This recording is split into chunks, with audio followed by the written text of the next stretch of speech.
Organic chemistry में हम लोगों को रिएक्शन मैकेनिज्म पढ़ना है, ठीक है। जैसे मान लेते हैं अभी तक हम लोग सिंपल रिएक्शंस पढ़े हैं, हाइड्रोजन ऑक्सीजन रिएक्ट किया और वाटर मॉलिक्यूल बन गया। इसमें हम लोग कह सकते हैं कि दो हाइड्रोजन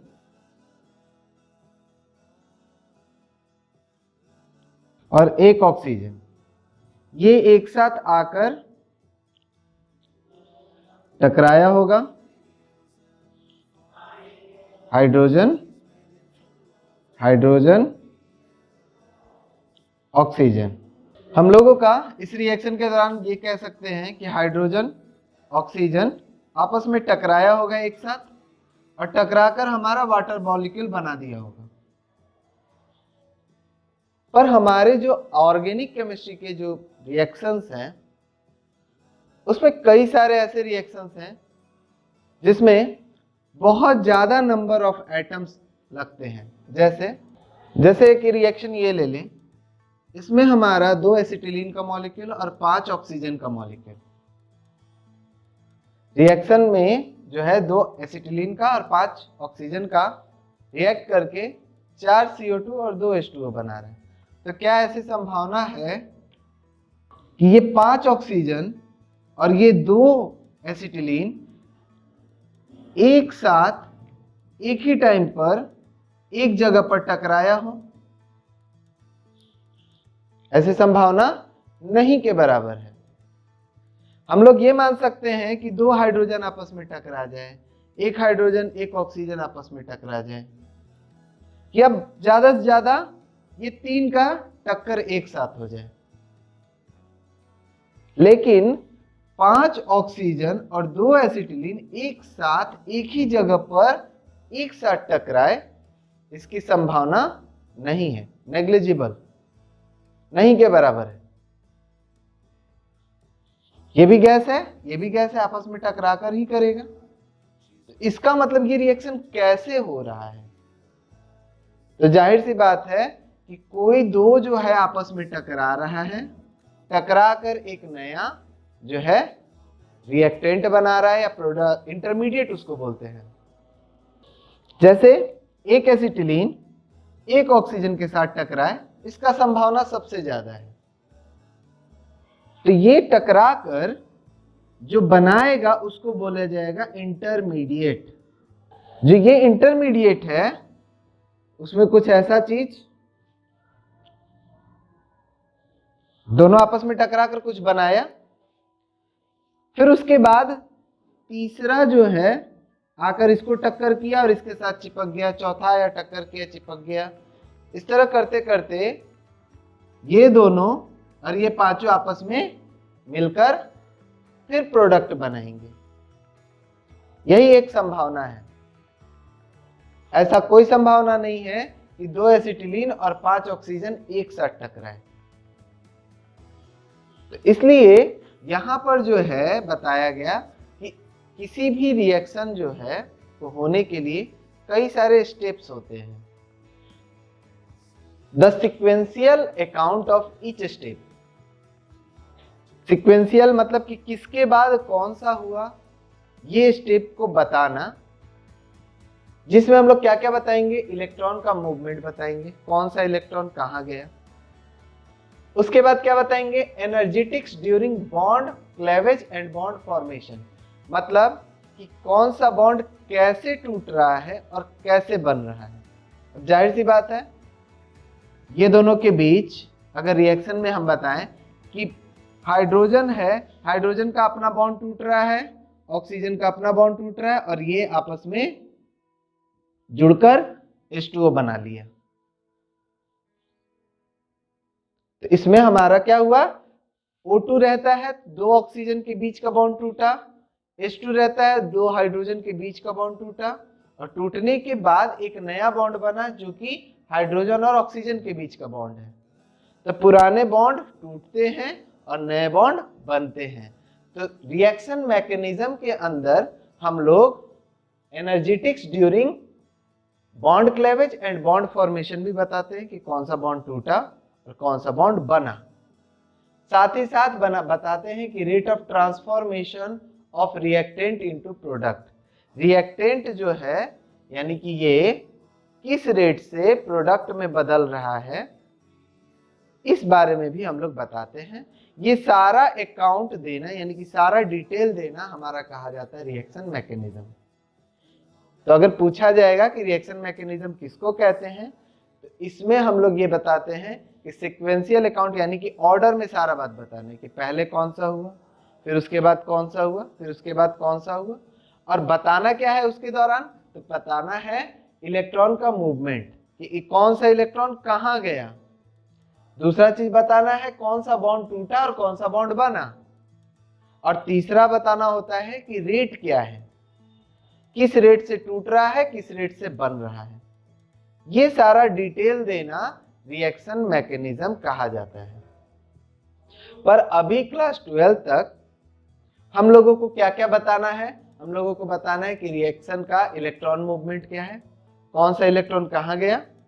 दूसरा हम लोगों को बताना है कौन सा बॉन्ड टूटा, कौन सा बॉन्ड बना, इतना ही बताना है। रेट जो है, रेट के बारे में अभी इसमें हम लोग को डिटेल नहीं देना है। यानी कहीं सवाल आएगा, right the reaction mechanism of the following reaction, इस रिएक्शन का रेट मैकेनिज्म लिखो।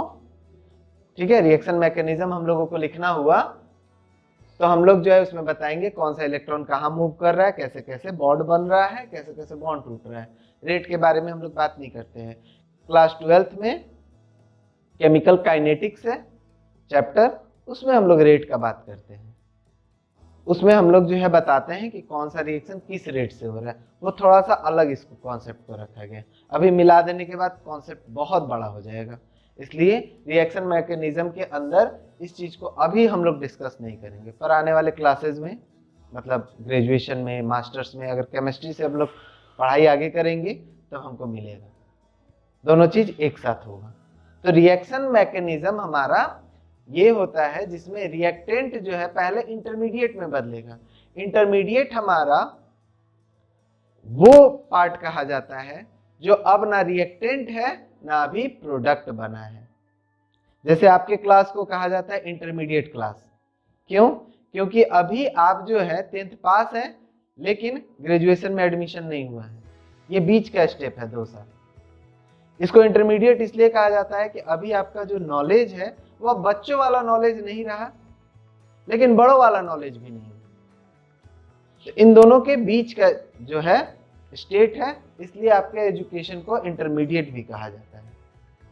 क्लास 11 12 को इंटरमीडिएट क्लास भी कहा जाता है। सो ये चीज समझना है कि रिएक्टेंट और प्रोडक्ट के बीच में एक स्टेट होता है, उसको कहा जाता है इंटरमीडिएट। इंटरमीडिएट हमारा जो है अकेले नहीं होता। हम लोग जो है रिएक्शन मैकेनिज्म के अंदर इलेक्ट्रॉन मूवमेंट और बॉन्ड क्लेवेज, बॉन्ड फॉर्मेशन, इतने डिटेल्स को पढ़ना है कि कौन सा बॉन्ड टूटेगा, कौन सा बॉन्ड बनेगा। तो हम लोगों का जो नेक्स्ट आता है कि बॉन्ड टूटता कैसे है। हम लोगों का जो केमिकल बॉन्ड होता है वो आयनिक, कोवैलेंट और कोऑर्डिनेट 3 तरह का होता है। लेकिन जो ऑर्गेनिक कंपाउंड बनाते हैं वो हमारा मेनली कोवैलेंट बॉन्ड होते हैं। आयनिक बॉन्ड के टूटने का हमारा कोई तरीका अलग नहीं हो सकता। हमारा जब कभी भी NaCl टूटेगा Na+ और Cl- में ही टूटेगा। इसके टूटने का कोई कंडीशन ऐसा नहीं हो सकता जिसमें हम कहें कि ऐसा टूटा हो। कभी भी हमारा ये टूटकर इस तरह नहीं बन सकता। इसीलिए आयनिक कंपाउंड का जितना भी होगा यानी आयनिक बॉन्ड, उसके टूटने का हम लोग नहीं पढ़ते हैं। बॉन्ड क्लेवेज उसका नहीं टूटता है, क्योंकि बॉन्ड क्लेवेज जो है उसका हम लोगों को नहीं पढ़ना है। क्यों? क्योंकि ये एक ही तरीके से टूटते हैं। लेकिन कोवैलेंट बॉन्ड में हम लोगों को पढ़ना है, क्योंकि उसमें टूटने का तरीका अलग अलग हो सकता है। जैसे पहला इसका तरीका है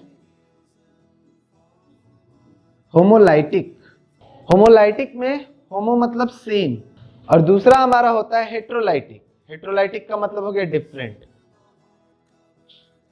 तो या तो बॉन्ड ऐसे टूटे कि दोनों को बराबर चार्ज मिले, यानी कि दोनों अपना अपना इलेक्ट्रॉन लेकर अलग हो जाए, या तो ऐसे टूटे कि एक इलेक्ट्रॉन ले लिया और एक दे दिया।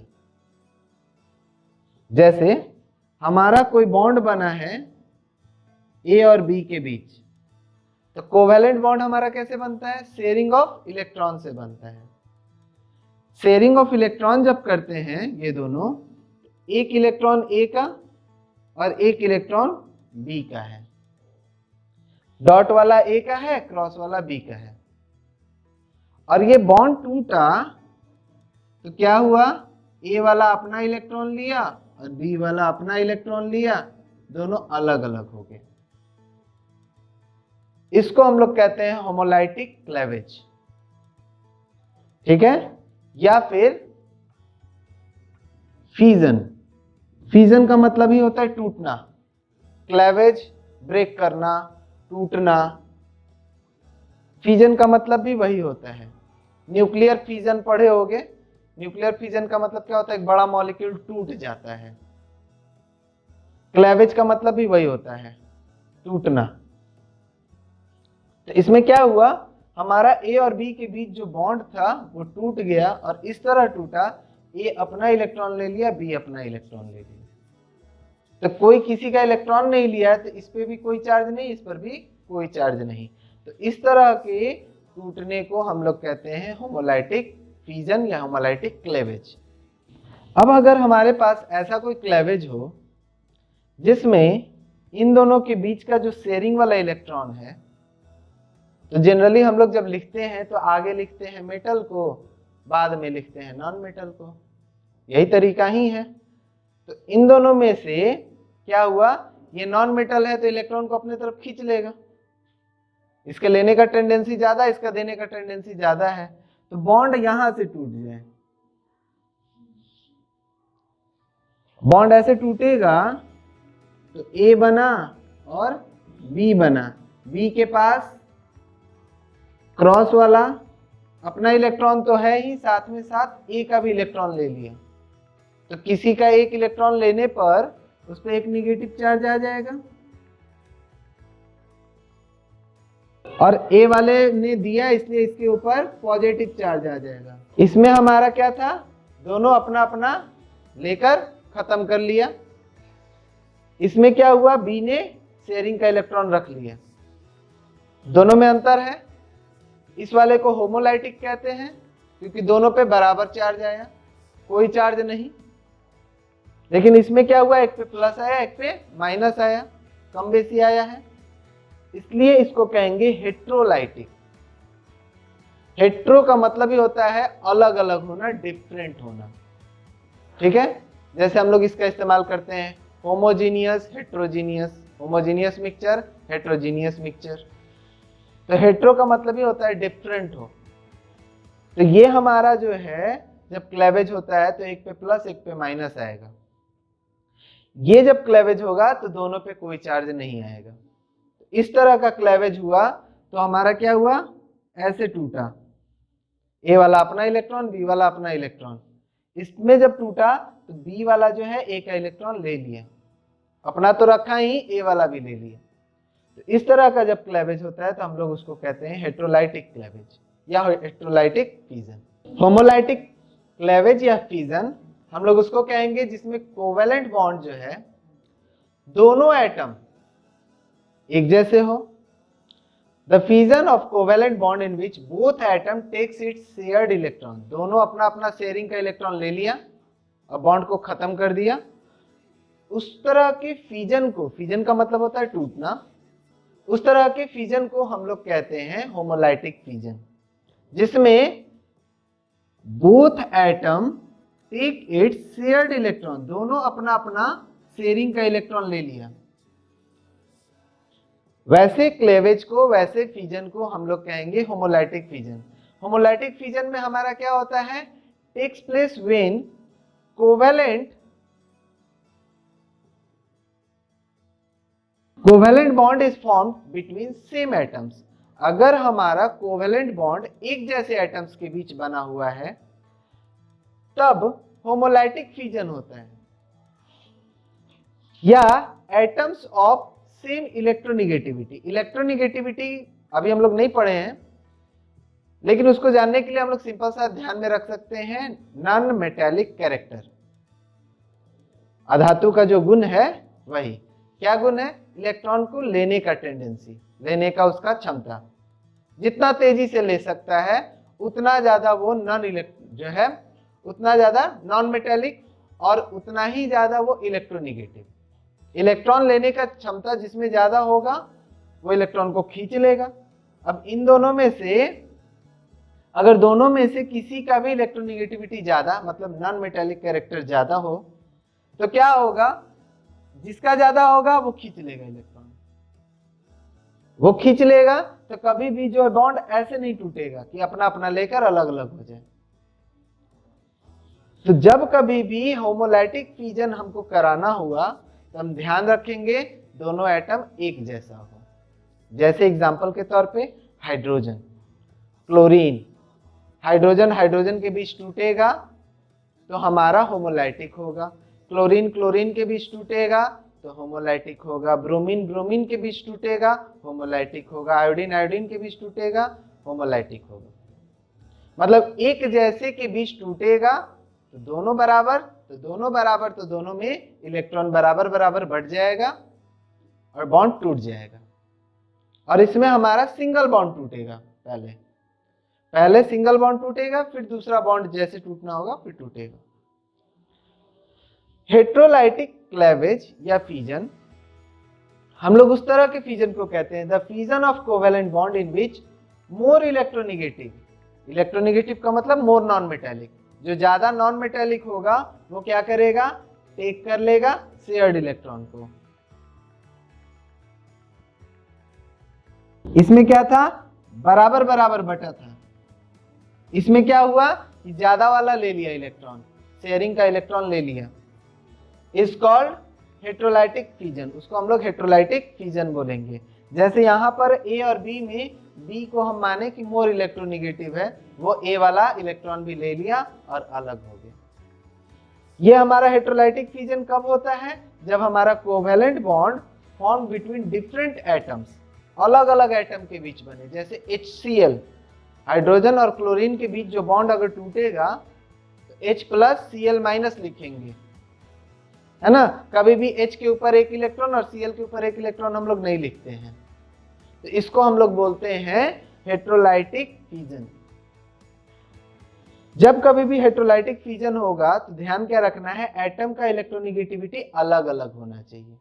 एक जैसा हुआ, जैसे कभी भी हम लोग जो है क्लोरीन है इसको तोड़ेंगे तो हमको लिखना होगा Cl पर एक इलेक्ट्रॉन और Cl पर एक इलेक्ट्रॉन, दोनों पर एक एक इलेक्ट्रॉन। ठीक है, ऐसा नहीं है कि एक पे प्लस डाल देंगे एक पे माइनस डाल देंगे, ऐसे नहीं कर सकते। तो जब हमारा डिफरेंट इलेक्ट्रोनिगेटिविटी होगा तब हमारा हेट्रोलाइटिक होता है। इसमें जो स्पीसीज बनते हैं उसको कैटायन और एनायन कहते हैं। एक पे पॉजिटिव आएगा, जिस पे पॉजिटिव आया उसको कैटायन, जिस पे निगेटिव आया उसको अनायन। तो कॉमन सा कॉन्सेप्ट है, ठीक है। इसमें हम लोग क्या नाम देते हैं? Free radical. इसको बोलेंगे ए फ्री रेडिकल, इसको बोलेंगे बी फ्री रेडिकल। जैसे हम लोग इसको कहते हैं सोडियम, इसको कहेंगे सोडियम आयन, सोडियम कटायन। उसी तरह जो है इसको बोलेंगे क्लोरीन फ्री रेडिकल। अगर CH3 हो गया तो इसको बोलेंगे मिथाइल फ्री रेडिकल, जो है उसके साथ लगा दिए।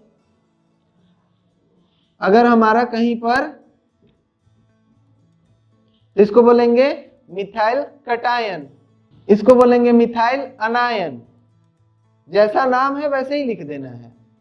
निगेटिव है अनायन, पॉजिटिव है कटायन, एक इलेक्ट्रॉन है फ्री रेडिकल। तो इसका नाम मिथाइल से दूसरा कुछ नहीं हो सकता। एक कार्बन मेथी लगना है, साइड से जुड़ेगा ये, तो YL लगना है, तो मिथाइल तो इसका नाम होगा ही होगा हर हाल में। फ्री रेडिकल है कि कटायन है कि अनायन है, ये दिखाना जब होगा तो कटायन अनायन फ्री रेडिकल अकॉर्डिंगली लगा देंगे जैसा जरूरत होगा। कुछ नया नाम नहीं लिखना है, कुछ नया तरीका नहीं सीखना है, जो जैसा है वैसे लिख दिए। सोडियम एटम है तो सोडियम एटम, सोडियम आयन है तो sodium ion, chlorine free radical है तो chlorine free radical, methyl free radical, methyl cation, methyl अनायन, उसी तरह करके लिखना है। नाम में और कोई नया चीज नहीं ऐड होगा। ऑर्गेनिक केमिस्ट्री में ये जो दो क्लेवेज है क्लोरीन का, ये काफी इंपॉर्टेंट है। एक क्लेवेज जो किया जा रहा है वो HNu के प्रेजेंस में किया जा रहा है, यानी कि लाइट एनर्जी के प्रेजेंस में किया जा रहा है, और एक में जो है ANHY, इसका मतलब होता है एनहाइड्रस, मतलब बिना पानी का AlCl3 है, एनहाइड्रस AlCl3, और ये हो गया फोटोन। जब हम लोगों का इसमें फोटॉन से एनर्जी दिया जाएगा और ये जो बॉन्ड टूटेगा तो हमारा बॉन्ड कुछ इस तरह टूटेगा। दोनों एटम सेम है, कोई और रिएजेंट यहां पर नहीं है, तो नियम के हिसाब से होमोलाइटिक फिजन होना चाहिए, जिसमें दोनों एटम अपना अपना शेयरिंग का इलेक्ट्रॉन ले लेगा और बनाएगा कुछ इस तरह। इसको बोलेंगे क्लोरीन फ्री रेडिकल। दोनों सेम है, दोनों अलग नहीं है।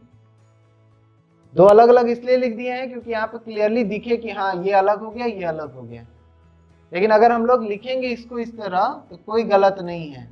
तो जब कभी भी सेम एटम है उसमें लाइट एनर्जी दिया जाता है, वो होमोलाइटिक फिजन करेगा, और जब वो होमोलाइटिक फिजन करता है तब हमारा फ्री रेडिकल देता है। होमोलाइटिक फिजन के दौरान शेयर्ड इलेक्ट्रॉन दोनों अपना अपना ले लेगा। जो सेकंड क्लेवेज है उसमें हम लोग क्या डाल रहे हैं, anhydrous AlCl3, aluminium chloride. Anhydrous aluminium chloride जो है, इसका खासियत है कि जहां पर भी इलेक्ट्रॉन पेयर मिलता है ये ले लेता है। तो ये क्या करेगा, इसी के वजह से ये जो बॉन्ड है कुछ इस तरह टूटेगा, जिससे कि हमारा क्लोरीन,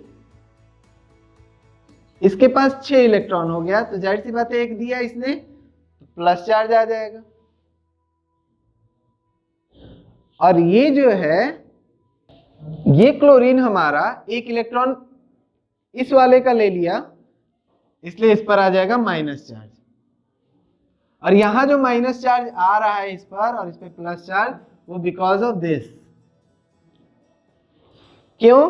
क्योंकि वो जो है इसके साथ जुड़कर बना लेता है AlCl4 माइनस।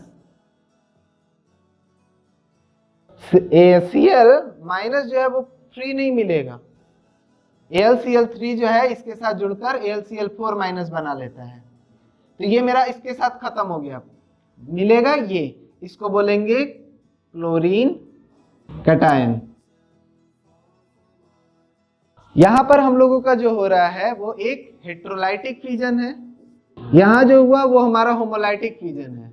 तो होमोलाइटिक और हेट्रोलाइटिक में इतने सारे कॉन्सेप्ट हैं, ये एक डिफरेंस भी हो सकता है, ये दोनों एग्जाम्पल भी दे सकता है, ऑब्जेक्टिव क्वेश्चन में बनाया जा सकता है कि जो है इस दौरान ये दे देगा और पूछेगा क्या बनेगा।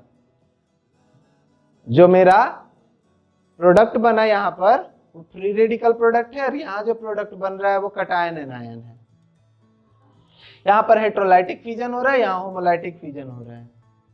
ये दोनों रिएक्शन काफी इंपॉर्टेंट है क्योंकि क्लास 12th में इन पर बेस्ड बहुत सारे रिएक्शन हैं, केमिकल रिएक्शंस जो है बहुत सारे हैं ऑर्गेनिक केमिस्ट्री के।